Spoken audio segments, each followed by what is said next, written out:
In this video, we are going to discuss about important relationships that we can find in the multi-threaded application. Now, concretely, we are going to discuss about happen before relationship, interthread happen before relationship, and the synchronized with relationship. So let me explain each of these relationships with an example. In this example, we have two data members, atomic boolean called data ready and the, of course, data vector. Now here I have two threads, reader thread and the writer thread. Now this writer thread will write value to the data vector, and from the reader thread we are going to read the values which is written from the writer thread to the data vector. Now in the writer thread you can see that after pushing back the value 3 to the data vector, I have set the data ready flag to true.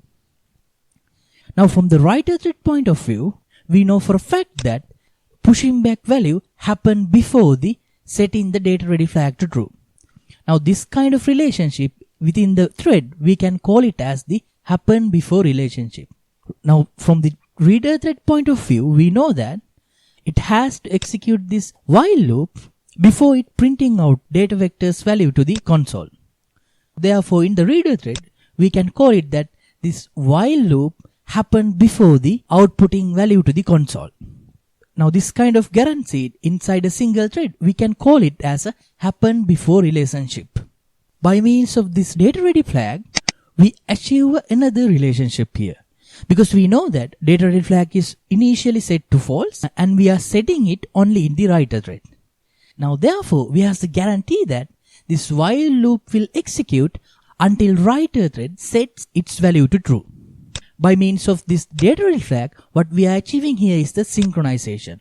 Synchronization between pushing back value to the data vector and outputting it to the console. So here, by using this data ready flag, we achieve synchronized with relationship. Now due to this synchronization with relationship, what we achieve here we refer to as the interthread happen before relationship. Because here we pushing back the value from one thread and reading it out in a different thread, but still we can guarantee that the pushing back happened before the reading the value. Therefore refer such a relationship as an interthread happen before relationship. So there's an interthread happen before relationship between reader thread and the writer thread. So let me summarize what we have discussed into one slide. So here from the writer thread's prospect view, there's a happen before relationship between the pushing back value to the data vector and setting the data ready flag.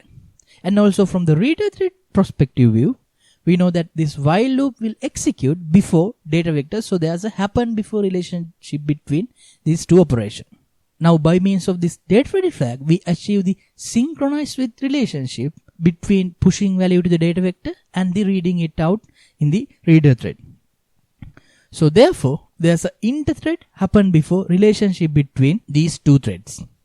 So keep in mind, these are very important relationship and we are going to consistently use this concept when we are discussing about memory ordering options.